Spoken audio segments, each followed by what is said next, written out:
Muchas gracias. Bueno, darle la bienvenida a Rosa María Ludelo, quien tiene mucho que contarnos, porque indudablemente es un modelo de mostrar nacionalmente lo del diario Occidente, la transformación, la reinvención, mucho antes que comenzara la crisis del desarrollo tecnológico del mundo para los medios de comunicación y sobre todo para los escritos, que generó la quiebra en Colombia del tiempo y el espectador, porque si algo lo tuvieron más importante el país, de colombianos, todos, y ella antes, y lo más importante, el diario Occidente genera utilidades desde hace rato, y ella es la gestora, ejecutora de esa labor.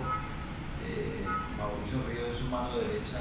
Entonces a ambos comunicadores profesionales, Mauricio, su mano derecha en el tema de la redacción propiamente dicha, y todo un modelo que hoy está, digamos, en la plataforma de la información pública por la muerte de don Olindo Oliveira, digamos, la mano derecha, sí, desde el punto de vista de ser el accionista, de ser el gran gestor de esa evolución y transformación.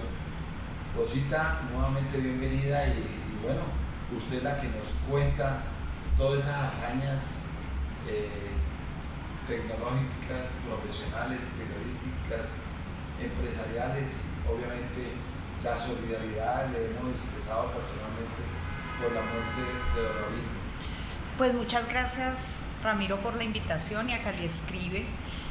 Sin duda es una oportunidad de hacerle un homenaje al legado de Olindo de Oliveira, que tuvo la visión hace 30 años de transformar el periódico a un periódico gratuito, que fue la base de la transformación empresarial. O sea, muchas de las personas me dicen a mí, es que el periódico se transformó digitalmente.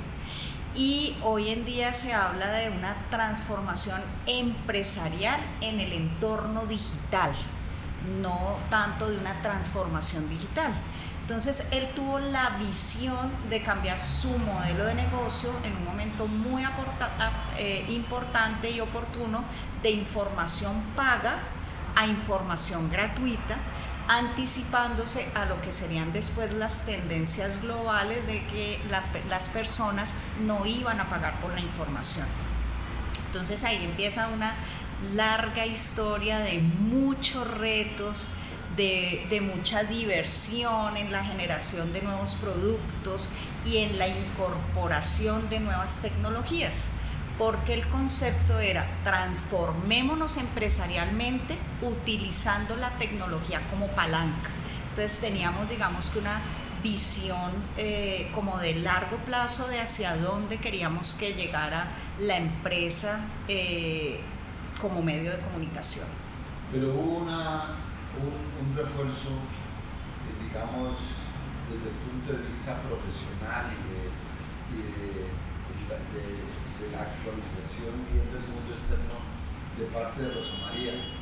Cuéntanos eso.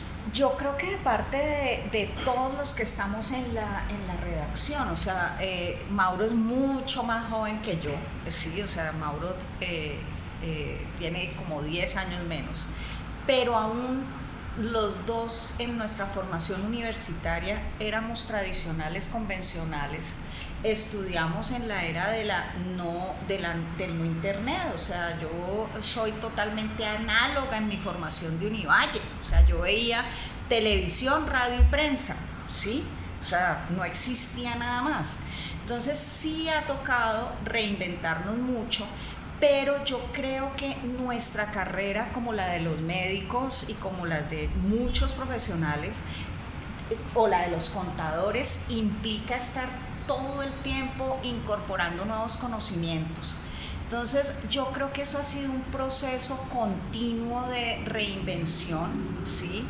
y con un componente muy interesante, y es que nosotros veníamos de televisión, yo venía de televisión, y en televisión oír a las audiencias es muy importante, y los focus groups y cómo piensan y cómo se relacionan con los contenidos.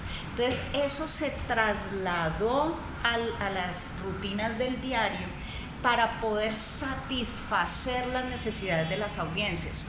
Y ahí hay una frase que yo repito muchísimo, que tiene todo que ver con las teorías de transformación empresarial y digital, y es: la gente necesita la banca, no los bancos. La gente necesita la información, el entretenimiento, no los periódicos, no los noticieros. Entonces, al tener eso uno claro, uno sencillamente satisface las necesidades de ese nuevo usuario usando las nuevas herramientas. Entonces sí, o sea, reinventándonos todo el tiempo, estudiando. Yo diría que el diario es sigue estudiando y no para de estudiar y de aprender, y lo que además ya hemos aprendido una cosa y nace una nueva. Entonces tenemos una gran vocación de estudio y eso nos ayuda mucho en la transformación continua. Mauricio nos entrega su visión. Efectivamente, doctor Ramiro, gracias por la invitación. Ha sido un proceso de aprendizaje continuo, o es un proceso de aprendizaje continuo. Yo creo que la clave del éxito del Diario Occidente y, digamos, de los medios de comunicación que quieran mantenerse con esta transformación permanente es que la transformación digital no se dio. La transformación digital se está dando todo el tiempo, no para. Entonces nosotros lo que hemos entendido es que no podemos ser estáticos en los formatos, que no podemos ser estáticos en la forma de relacionarnos con las audiencias, en la forma de presentar los contenidos, en la forma también de definir los contenidos, de incorporar contenidos y de retirar contenidos también. Eso es muy importante hoy y nosotros lo hemos hecho. Entonces creo que la clave del éxito ha sido eso, estar en un aprendizaje constante y en una disposición al cambio permanente. La fórmula que hemos encontrado nosotros, y nos da risa cada vez que lo concluimos, es que esto no tiene fórmula. Es decir, la transformación de los medios de comunicación en la era digital no tiene fórmula, y lo que hoy está funcionando y lo que hoy tuvo gran éxito con la audiencia, no podemos cometer el error de pensar que mañana, si lo repetimos exactamente igual, pues va a tener el mismo éxito, porque las audiencias están cambiando y eso es lo que tenemos que entender nosotros. Doctora Luzbetti. Gracias a Rosa María, a Mauricio, por estar aquí y compartir. Escuchándolos con atención sobre la transformación digital de un medio tradicional escrito a lo digital, y pensando en las audiencias y cómo cada día pues estas innovaciones tecnológicas van avanzando y no podemos decir que ya lo sabemos todo, sino que hay que estar a todo. Pero como es un medio de comunicación digital, es muy importante en este diálogo abordar, porque de todas maneras allí lo que está en juego es la libertad de prensa, la libertad de información y la libertad de expresión, pero a la vez el derecho de expresión, el derecho de información y el derecho a la prensa libre.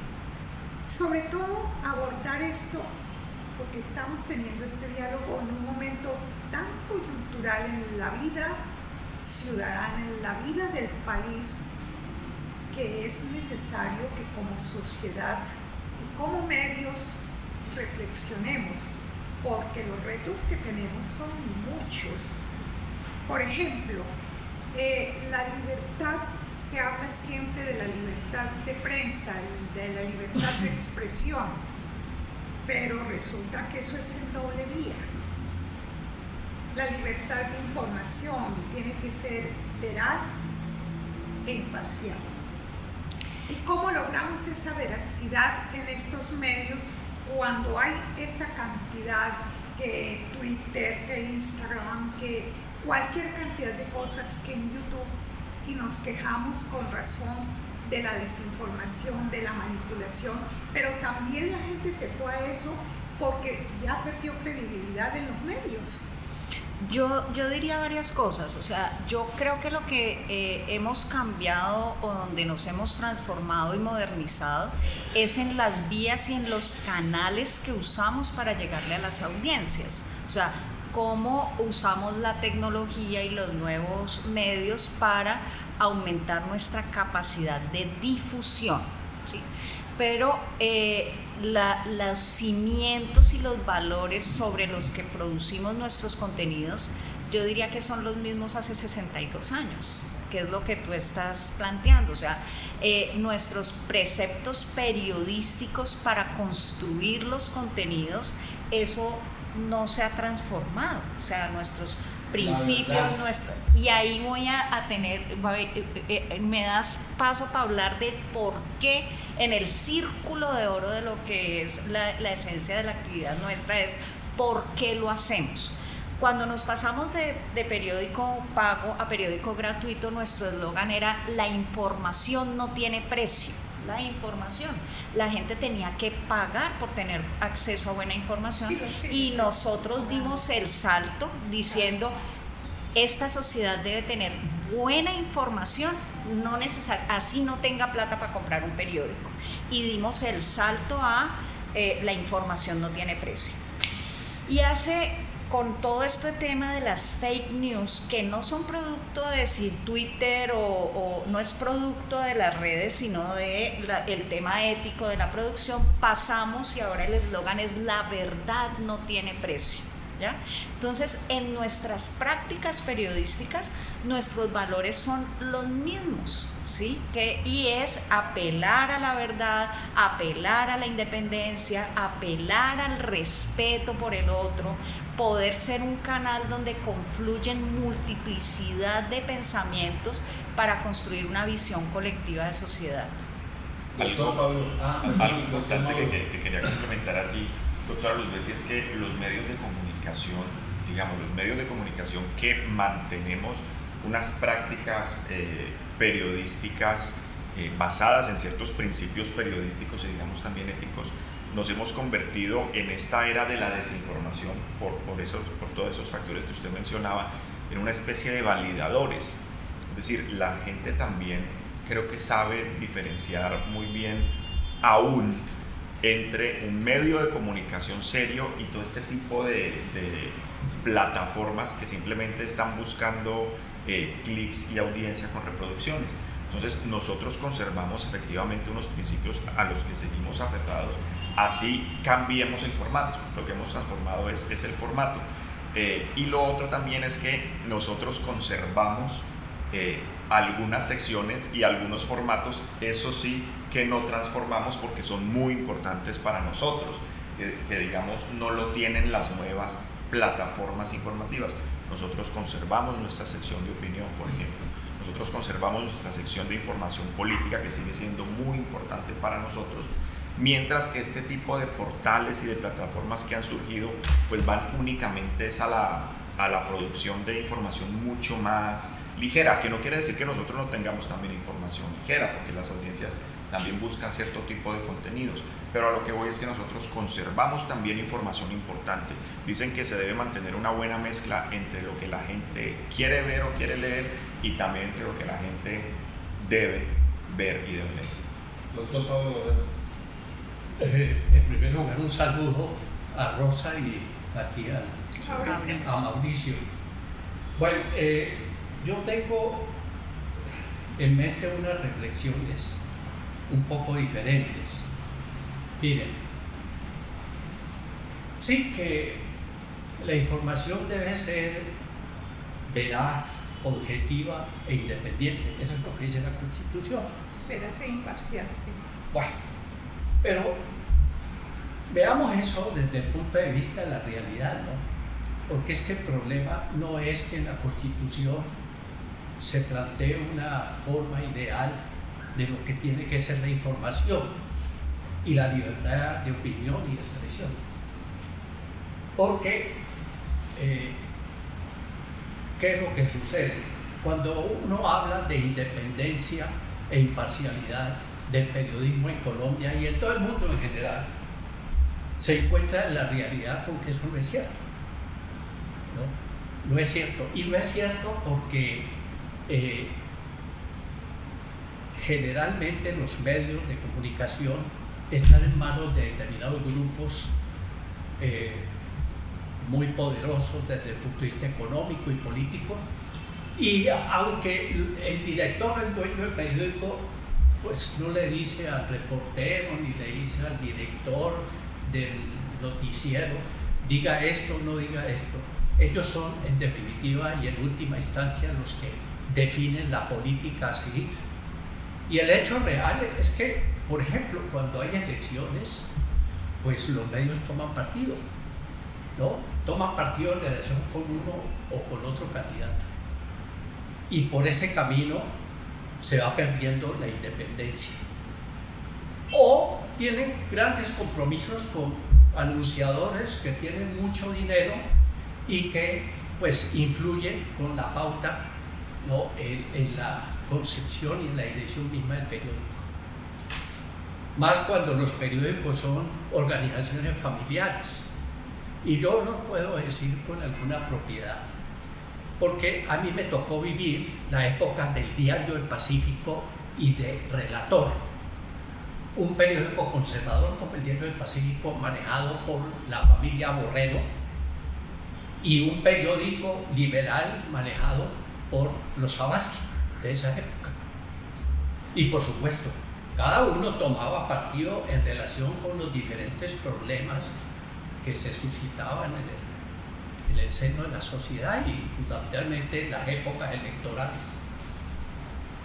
Y fueron inclusive canales no solamente de una información con sesgos, sino que de alguna manera auspiciaban la violencia, porque sus crónicas estaban destinadas a cumplir lo que, por ejemplo, Laureano Gómez le decía a los conservadores: ustedes no pueden ni siquiera saludar a los liberales. Y con ese sectarismo y con ese dogmatismo no había ni independencia, ni objetividad, ni imparcialidad, ni nada de esas cosas. Bueno, yo me pregunto, volviendo a este tiempo, si los periódicos son absolutamente imparciales, independientes, objetivos y veraces.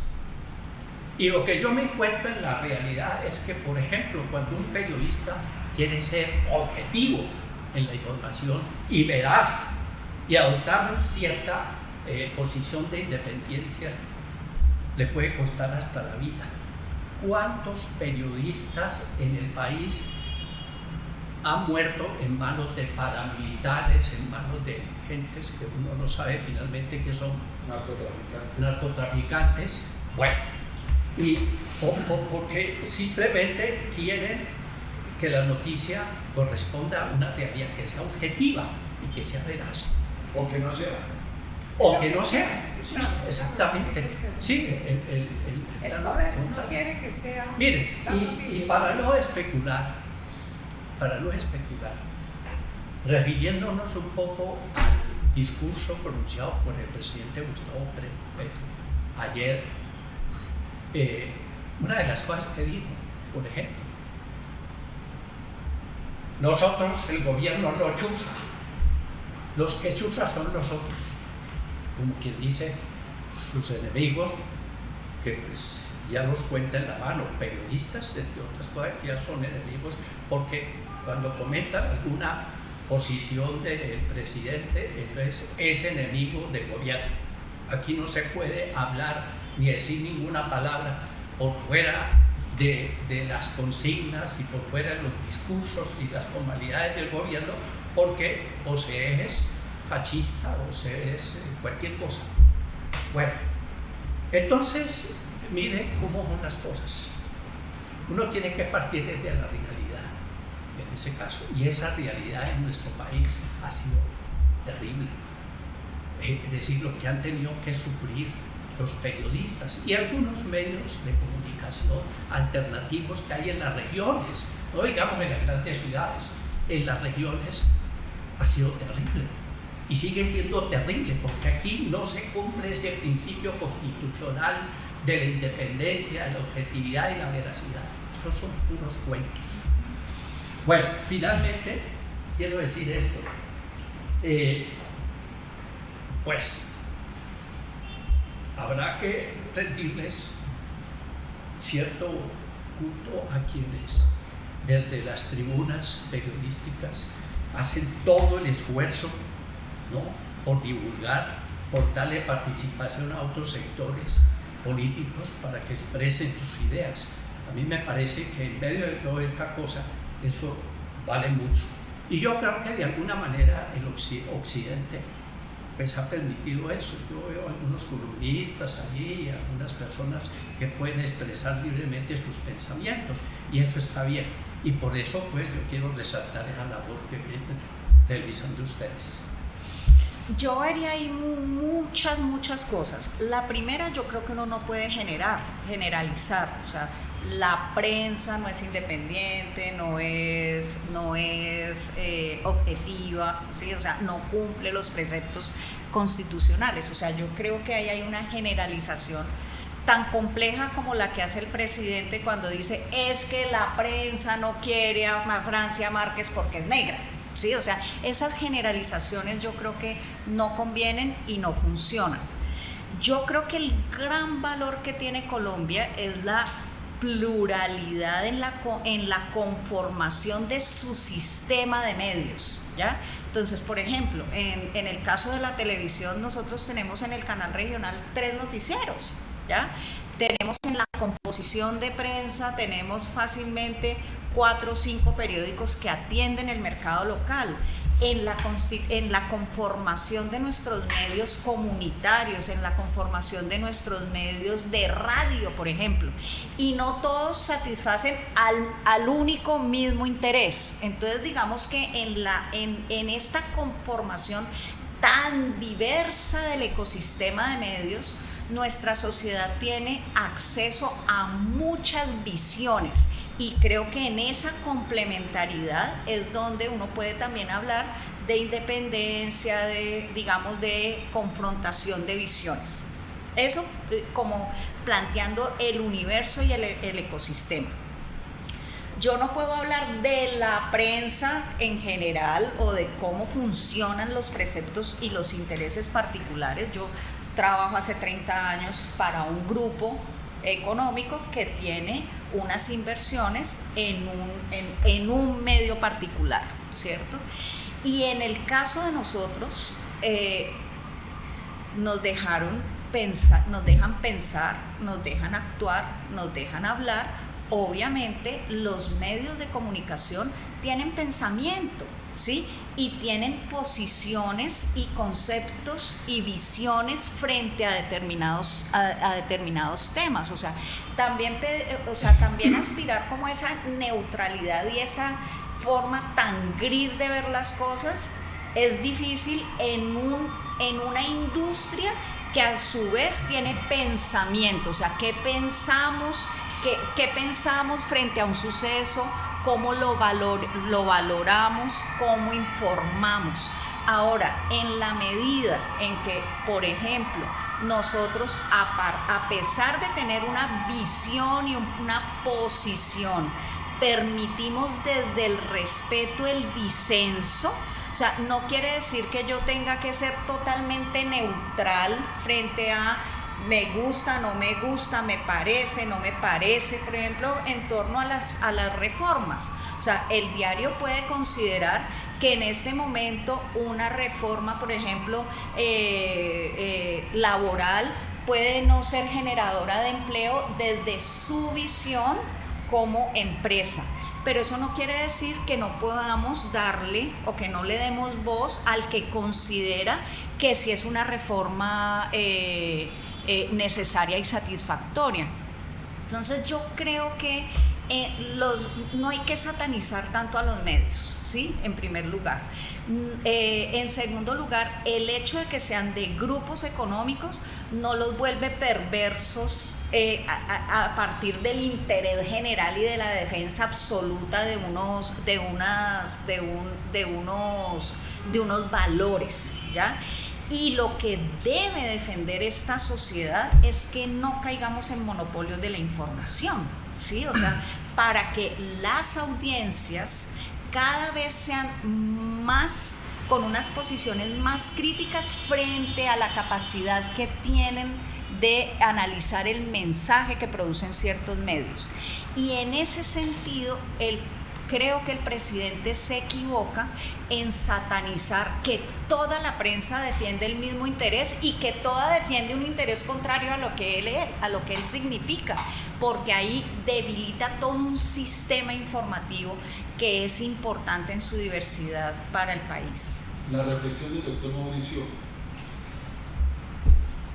Yo creo que la objetividad en el periodismo, como nos han vendido la idea, no existe, por la sencilla razón de que al pasar solo por la mente de quien escribe o produce una nota en audio o en video, ya la información está tomando un filtro, porque según en lo que crea y piense esa persona, va a priorizar ciertos enfoques. Yo en lo que sí creo es en la responsabilidad en el manejo de la información, y parte de esa responsabilidad creo que consiste en que la gente sepa el medio de comunicación que piensa y que defiende. Por ejemplo, en el caso nuestro hay un principio fundamental entre los que nosotros defendemos, que está el respeto. Ustedes nunca encontrarán que nosotros estemos insultando, atacando a alguien, o que prestemos siquiera nuestras páginas de opinión para eso. Está la verdad, desde luego, pero del que les quiero hablar es la defensa de la libertad de empresa. Nosotros, como medio de comunicación, defendemos la libertad de empresa. Creo que eso ya marca ante la gente qué tipo de posición podemos tener nosotros como medio de comunicación frente a un tema. Eso no quiere decir que nosotros adoptemos una posición militante y una posición de ataque frente a quien piense lo contrario, y que le cerremos el micrófono o las páginas a quien piense lo contrario.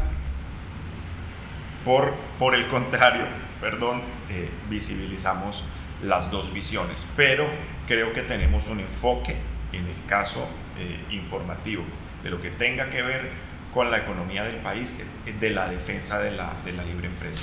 Entonces, yo creo que los medios estamos expuestos a una serie de presiones, como las que está ejerciendo en este momento el presidente de la República, que claramente no son las únicas. Están todas las presiones de los actores ilegales que mencionaba el doctor Pablo ahora, etcétera. Y también hay sin duda presiones económicas de los anunciantes. Eso es verdad, eso nosotros no lo desconocemos. ¿Cuál es el reto? Pues es una realidad que no podemos desconocer. El reto que tenemos que hacer desde el medio de comunicación es hacer el máximo esfuerzo por guardar ese equilibrio. Claro, los que lo hacemos somos humanos, tenemos el corazón ubicado en algún punto del espectro ideológico, y digamos que por allí hay ya un filtro. Eso hay que tenerlo claro, eso no lo podemos negar. Yo les pongo un ejemplo con respecto a los principios y las visiones. El tema para nosotros es muy importante, la defensa de la democracia y de las instituciones. Y yo pondría dos ejemplos que nos llevan a espectros políticos muy complicados. Cuando Uribe quiso la tercera reelección, nosotros, en el tema de la defensa de la democracia, a nosotros eso no nos parecía. Y además nos parecía que en su momento ponía un desequilibrio en ciertos poderes de cómo iban a elegirse y todo el cuento. Y en ese momento fuimos muy críticos frente a si a Colombia le era oportuno o no reelección o no, ¿ya? Entonces, y ahora, por ejemplo, en el tema de, volviendo a Petro, que es otro extremo, el otro extremo de toda la parte ideológica, nosotros decimos democracia a la calle. O sea, hay que presionar hacia el Congreso, ¿dónde queda el equilibrio de poderes entre el Ejecutivo, el Legislativo y el mismo Judicial cuando él juzga si el fallo es a favor o en contra, es persecución o no? Fíjense que ahí no primaron nuestras posiciones políticas o no, sino en torno a defensa de la democracia y de las instituciones en dos espectros políticos de decisiones. ¿Cuál es la posición del periódico? ¿Ya? Titulares externos. Bueno, tengo una pregunta central y una complementaria. La central sería, los grandes medios nacionales, por lo menos gran parte de ellos nacieron como medios regionales, como medios que nacieron en Medellín, o nacieron en Bogotá, para tener políticos locales, y fueron creciendo hasta que empezaron a proyectar su influencia informativa hacia el resto del país. En la visión del diario Occidente, yo sé que en el nombre está Occidente, que suena como azul Occidente, pero Occidente también es la civilización occidental. O sea, el diario Occidente podría ser un diario de Canadá. El occidente del país. Sí, bueno. En ese sentido, la proyección de poder informativo, la proyección de influencia está dentro de los planes del diario Occidente, como volverse un diario nacional, otro tipo de cubrimientos. Mira, precisamente la gran oportunidad que genera todo lo digital es que eso ya no tiene fronteras. O sea, cuando uno pone contenidos en un medio digital, nosotros tenemos lectores. Hubo un mes en que teníamos un número de lectores impresionantes de una población de Estados Unidos. O sea, y hay meses, perdón, Rosita, en los que Bogotá, por ejemplo, puede marcar más lectores incluso que Cali para sí. Entonces, porque tenemos contenidos que le llamamos evergreen o de interés general, sin que sea de interés específico para la región, sino para las necesidades puntuales de un nicho. Entonces, cuando hablamos de educación para jóvenes, pues el joven puede estar aquí o puede estar en Medellín o en Bogotá. Entonces, digamos que ahí hay una gran posibilidad de crecimiento y de ampliación de cobertura. Sin embargo, en nuestra filosofía empresarial es piense global, actúe local, ¿cierto? Que es además un precepto empresarial muy interesante. Entonces, nosotros sí creemos que nuestro mayor rango de influencia sigue siendo lo local, ¿sí? Que son temas donde nosotros podemos generar un mayor impacto, una mayor conversación, o sea, dónde están nuestros líderes, dónde está nuestro sector de influencia. Entonces nosotros, por ejemplo, graffiti, ¿sí?, que lo leen los políticos de Bogotá, lo leen para saber qué están pensando los políticos de Cali, ¿cierto? Pero para nosotros, de Bogotá, y de Bogotá y de Colombia y de donde sea, y lo leen pensando en qué está pasando en la región, ¿ya? Entonces nosotros sí hay una gran oportunidad de crecer. O sea, hoy en día, por ejemplo, nuestro posicionamiento SEO es muy fuerte. Entonces tenemos notas de 200.000 lectores, ¿sí?, que son las genéricas, que pueden estar en cualquier lugar del planeta. Esa es una estrategia para crecimiento de audiencias. Pero en tema de influencia, nosotros trabajamos lo que llamamos el efecto cardumen, ¿sí? Con un pequeño pececito que se mueve, él mueve todo su cardumen de peces. Y ahí sí tenemos muy claro, incluso no es Occidente. O sea, nosotros hemos pensado muy fuertemente en Cali, incluso en los barrios. Nuestra labor en el estallido social fue en los bloqueos de Siloé, de Agua Blanca, ¿sí? O sea, ahí teníamos una gran capacidad de generar diálogos interesantes de nuestra ciudad. Bueno, se termina esta primera ronda con una muy pequeña reflexión mía sobre lo que se ha debatido. Si yo quiero enterarme de España, que es parte de mi afición natural diaria, yo no me puedo quedar con el País de Madrid, porque es una voz del gobierno. Entonces me toca buscar la otra parte, que es lo que Rosa María dice brillantemente: el éxito de todo está en la pluralidad, en tener muchas opciones. Entonces yo todos los días cojo el mundo de España y el País de Madrid. Lo mismo pasa en Estados Unidos. Estados Unidos coge Newsweek y coge New York Times porque son dos versiones del país totalmente diferentes, y esa es la realidad que compartíamos ahora. Yo sí quiero, para entrar ya a la segunda parte, referirme a dos temas muy importantes de la labor de ustedes y de don Lindo, que en paz descanse, y tiene que ver en primerísimo lugar, ya se proyectó sobre la mesa mucho en las respuestas sobre contenidos, pero ante todo en la construcción de nichos de mercado. Eso me parece que marca una diferencia en lo que dijo Alex al comienzo, en esa evolución o reinvención de Occidente. Sí, recuerden que cuando yo empecé dije, hemos trabajado en la transformación empresarial, y en esos modelos de transformación empresarial, ¿sí? Ahora hay un método que se llama el Canvas, ¿sí? Pero en esa época existía la planeación estratégica, y siempre es cómo se genera un modelo de negocio que permita monetizar, o sea, porque definitivamente estas son empresas, son industrias, y si no son rentables, pues cómo reinvierten y terminan liquidadas o terminan, digamos, no pudiendo ejercer su objeto social. Entonces, en todo ese replanteamiento, hace 20 años además lo que veíamos es que los medios iban a dejar de ser generalistas y iban a construir muchas comunidades, y nosotros le apostamos a pasar del concepto de construcción de audiencias, que es un concepto muy genérico, a la construcción de comunidades, donde vía relacionamiento, vía conocimiento de esa audiencia, vía construcción del dato, nosotros teníamos un modelo de negocio mucho más vital, ¿sí? Que partíamos de nuestro conocimiento básico, nuestra, digamos, estructura era que sabíamos hacer contenidos, ¿sí? Cómo usábamos todo ese conocimiento de 40 años para cambiar nuestro modelo de negocio. Y ahí nosotros dejamos de pensarnos como un periódico a pensarnos como una empresa que diseñaba estrategias de comunicación para nichos de mercado, ¿ya? Y nichos de mercado que no estuvieran adecuadamente atendidos, o sea, donde había océanos azules, ¿sí?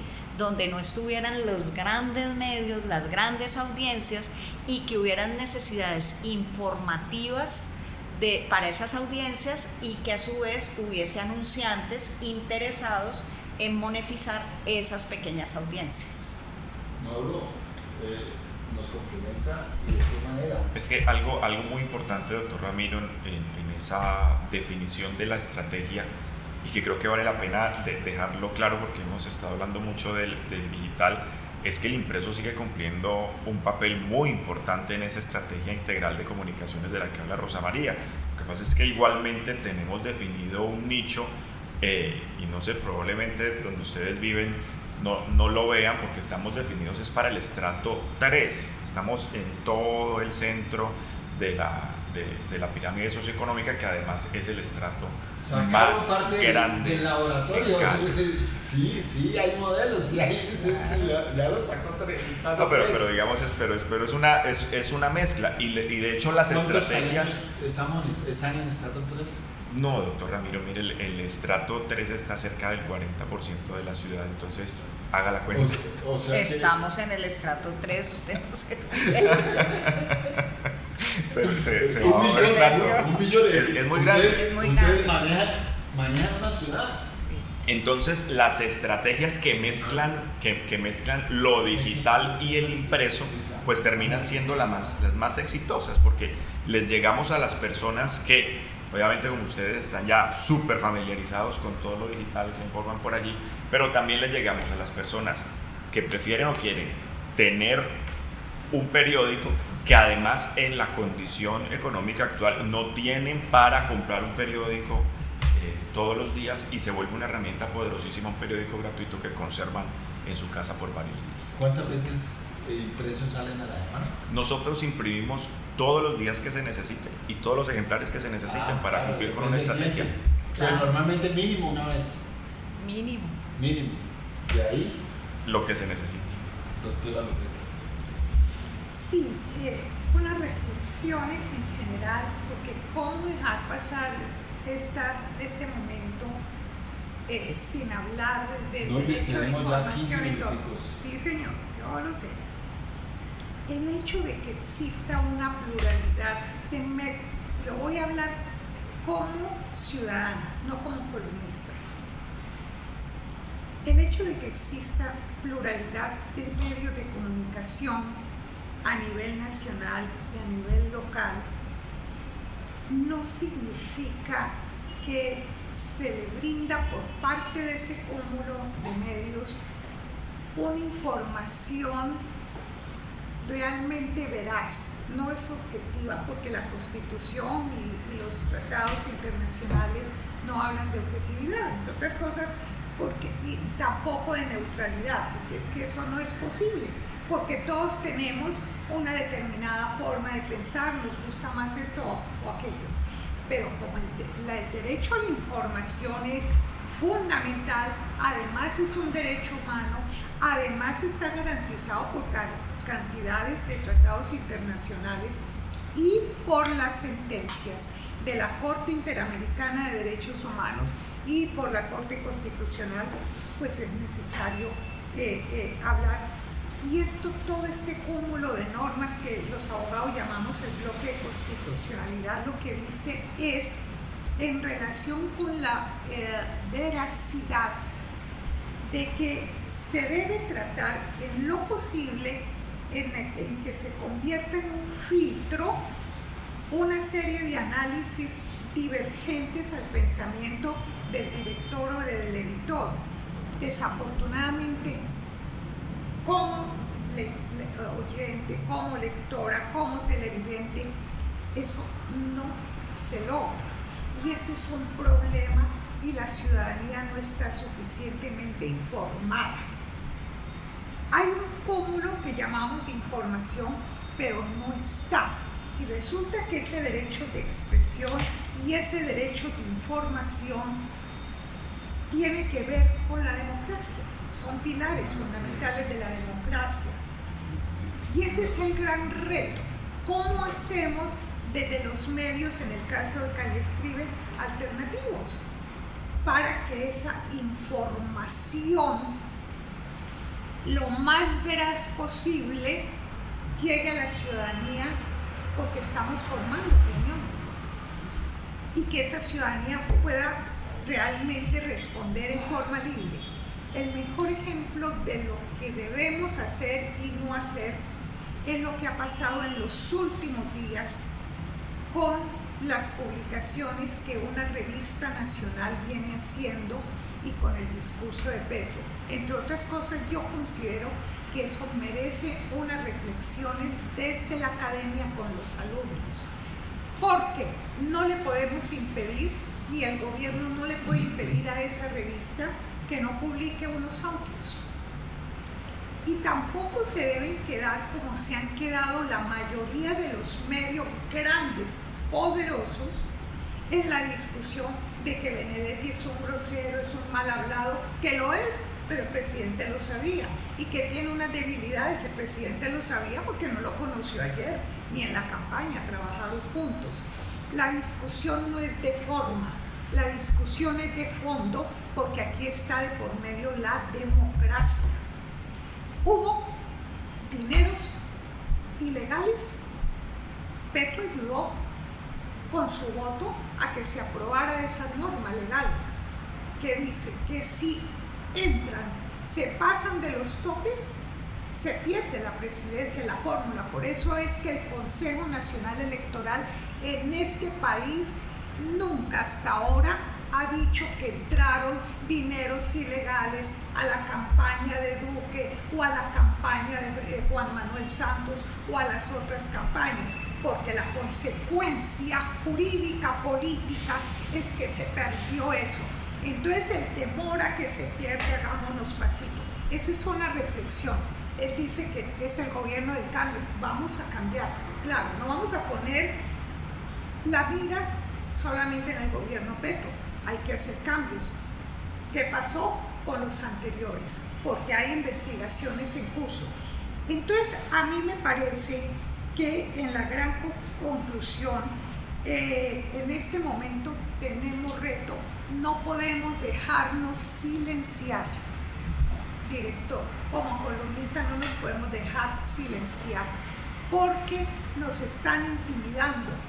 Hay unos hechos que no nos los hemos inventado y necesitamos que se investigue y se llegue a la verdad. El presidente con razón dijo una cosa: ¿por qué no han hecho tanta divulgación con lo que dijo Mancuso? Pues hombre, lo vamos a tener que hacer y ponernos serio.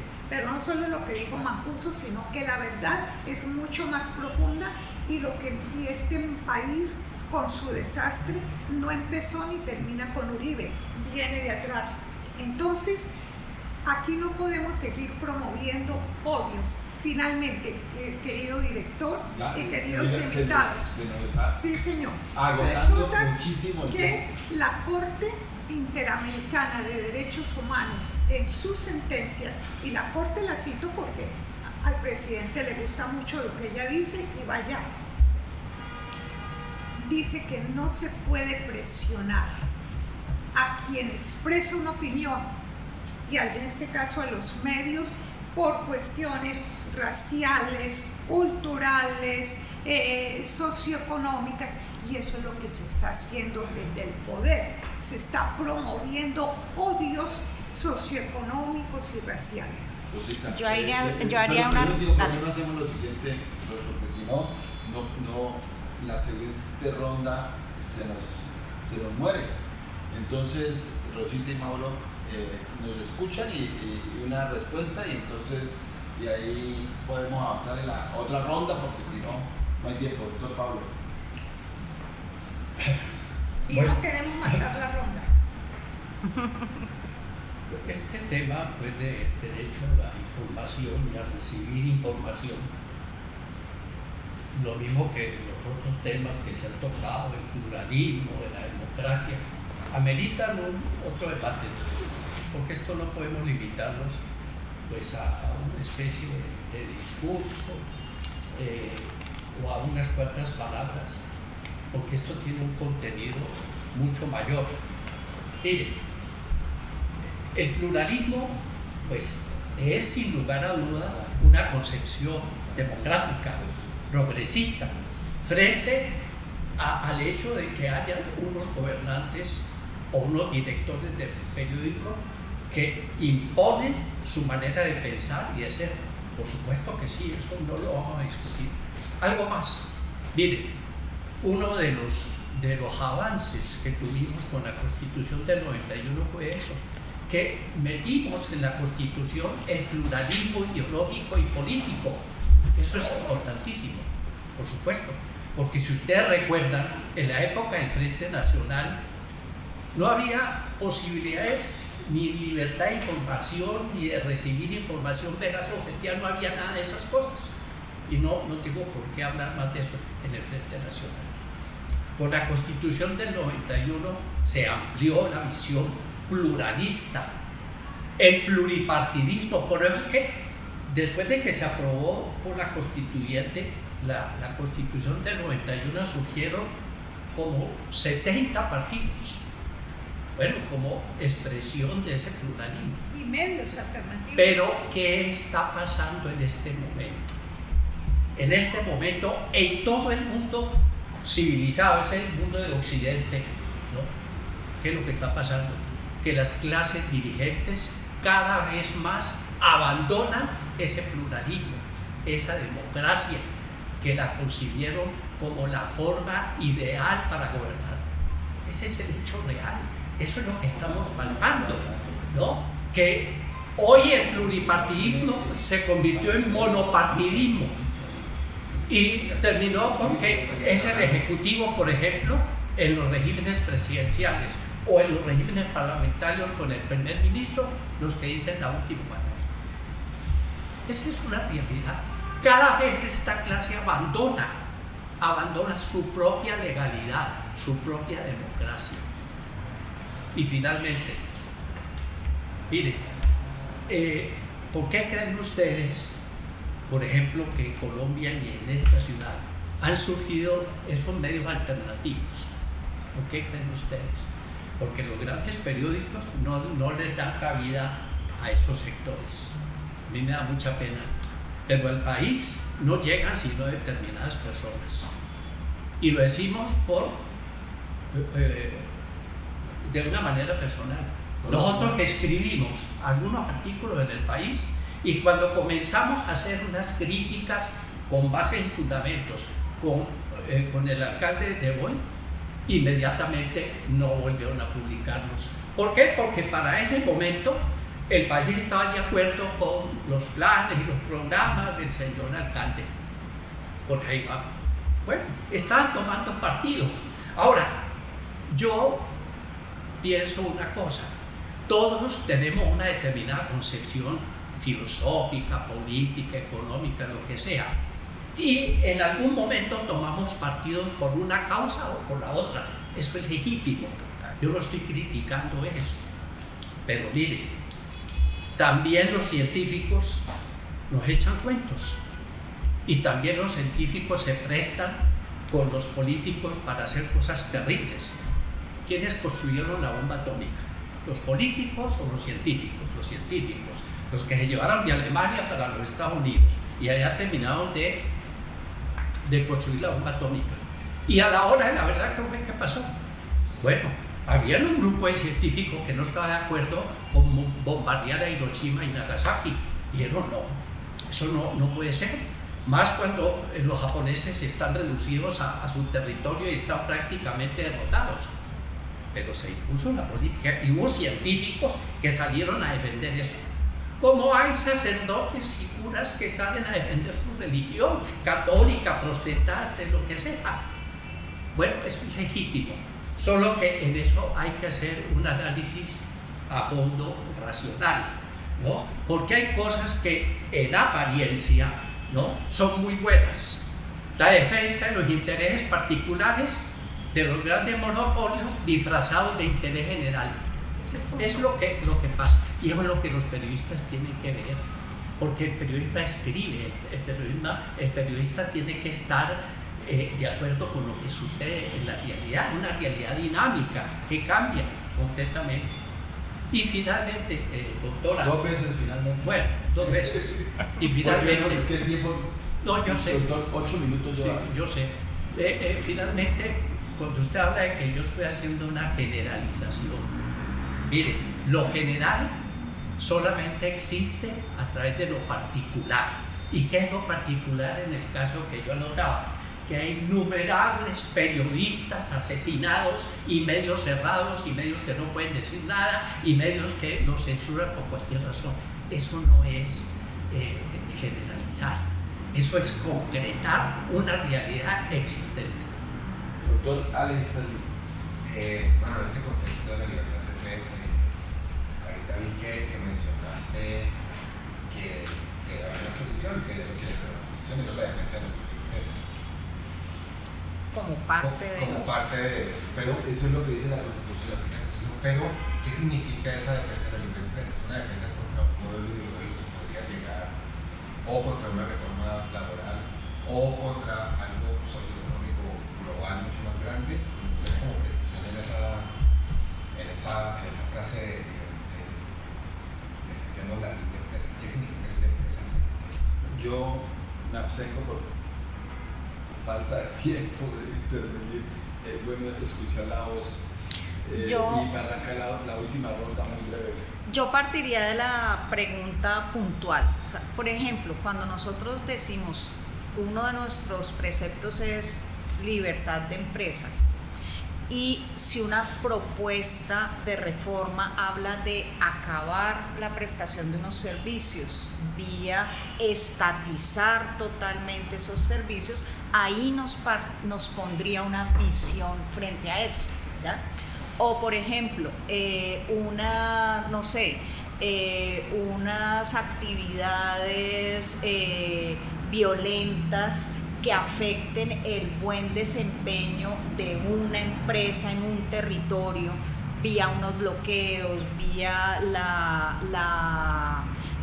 detención de unos funcionarios o vea una destrucción de un aparato productivo, obviamente el hecho de defender la libre empresa, la competencia, ahí pone una posición del medio, ¿ya? Entonces, obviamente eso nos marca siempre frente a sucesos que hay. Por ejemplo, nosotros el tema de tal vez de invasiones a territorios, quemas de los cañicultores, posiciones de ciertas cosas, el hecho de pensar en la libre empresa nos pone una posición.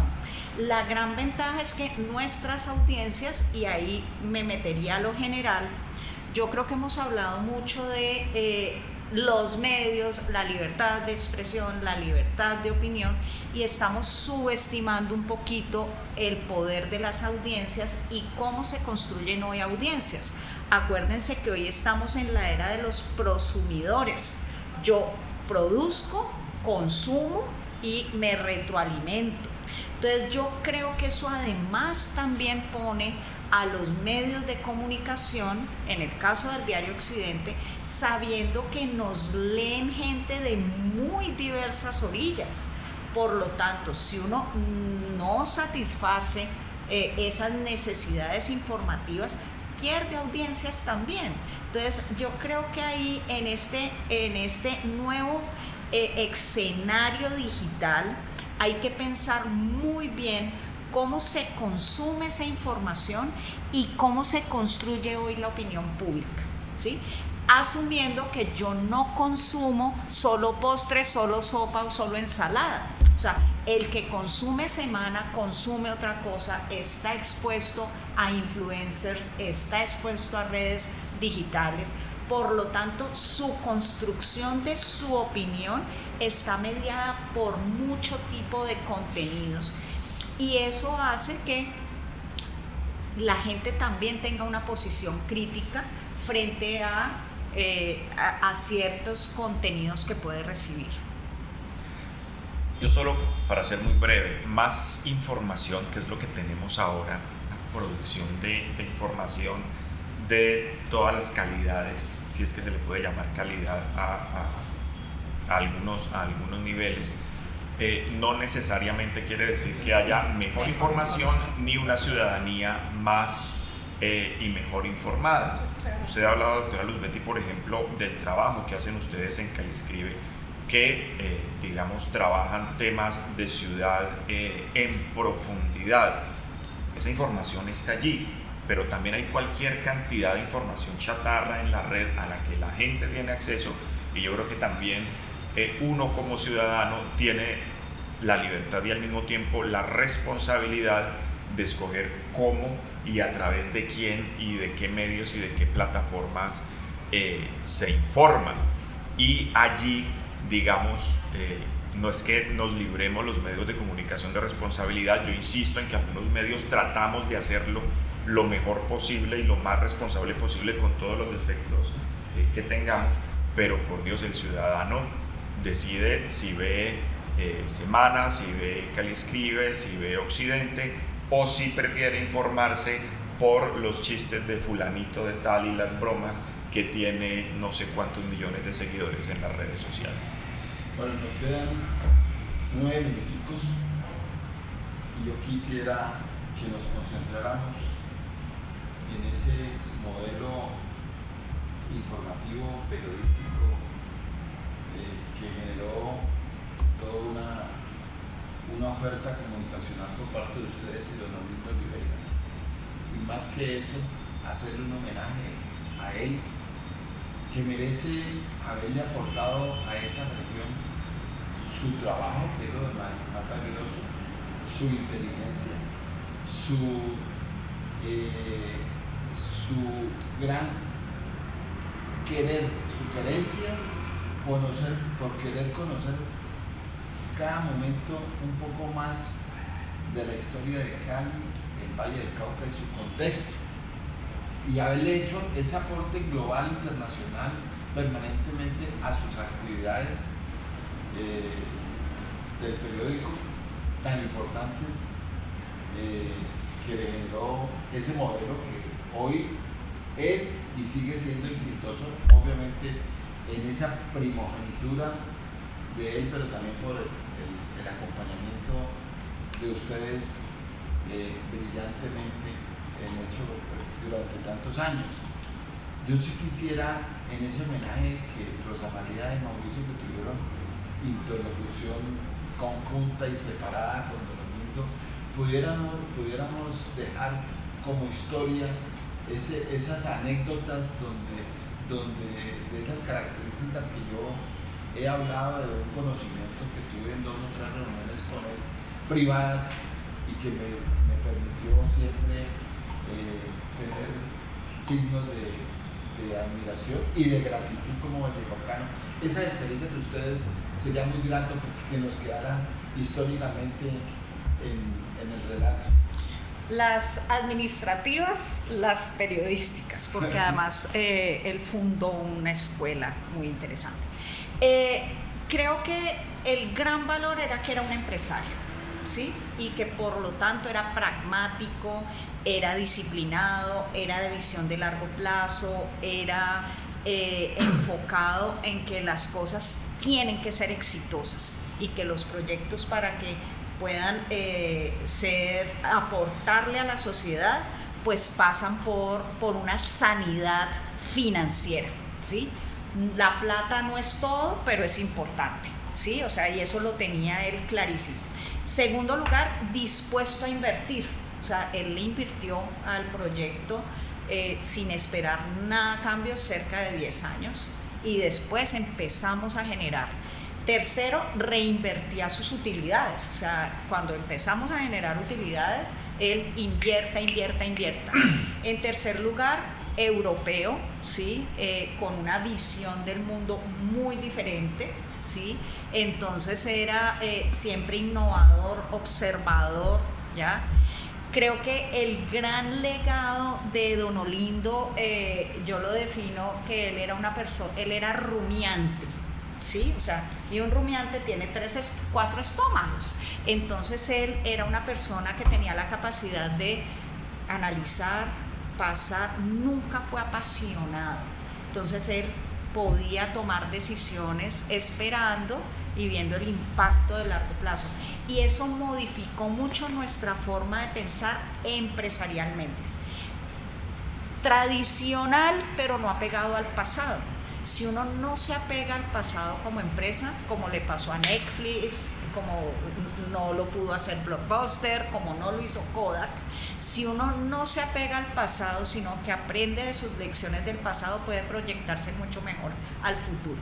Entonces, sin duda, construyó las bases de una empresa sana en el largo plazo. Te faltó, Rosita, la parte, digamos, personal, una anécdota que tú... La más chistosa, él veía negocios en todas partes. Él decía, plata hay.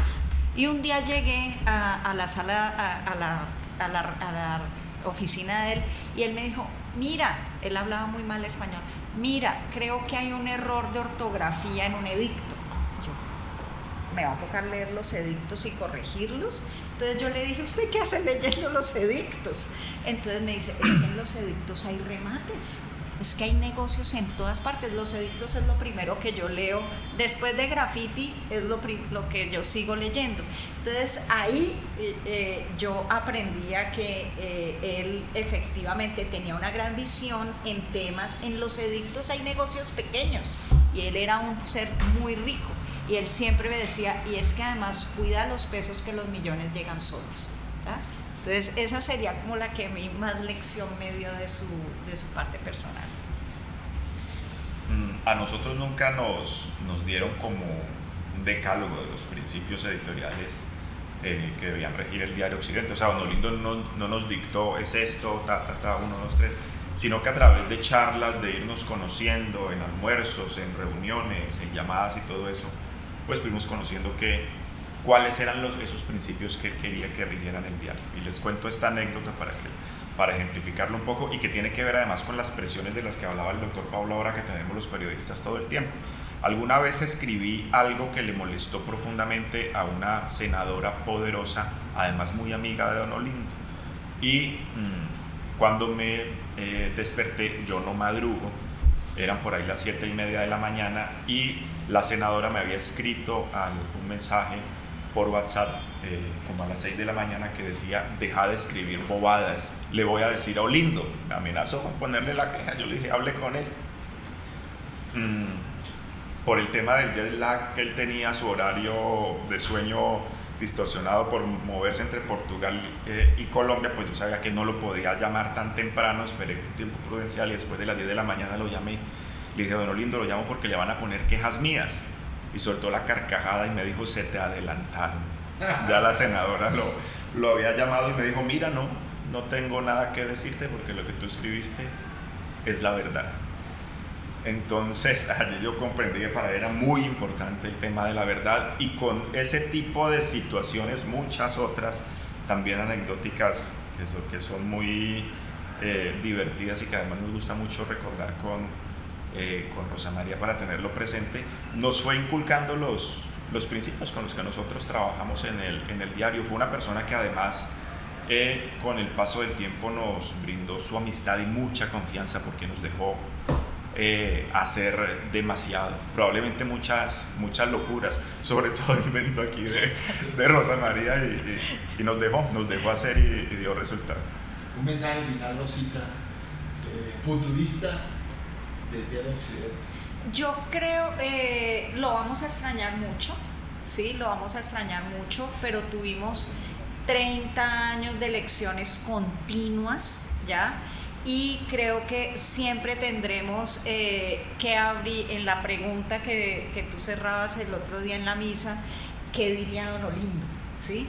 Y en estos días que he afrontado el cambio sola, con los nuevos accionistas, con los sucesores, yo en estos días he pensado mucho cómo actuaría don Olindo, o sea, qué haría don Olindo, o sea, cómo lo afrontaría. Y en estos días que viene la campaña electoral también. Entonces yo creo que en general siempre recordar a las personas que nos acompañaron. Todos vamos en fila india para el más allá, pero creo que recordar los legados, las lecciones, mantener vigentes todos esos valores es el principal homenaje que uno le puede hacer a una persona que parte y que ha sido tan importante para nosotros. Bueno, muchas gracias a ustedes, Rosa María, Mauricio. Tendríamos necesidad de toda la tarde para analizar todas las temáticas que tienen que ver con la comunicación social, los desarrollos tecnológicos y demás, pero el tiempo se nos agotó. Muchas gracias, Rosita, Mauricio, muchas gracias, Roberto y Pablo, Alex. Un gran aporte siguen haciendo ustedes al desarrollo de la ciencia de la comunicación en Cali y el Valle del Cauca. Gracias.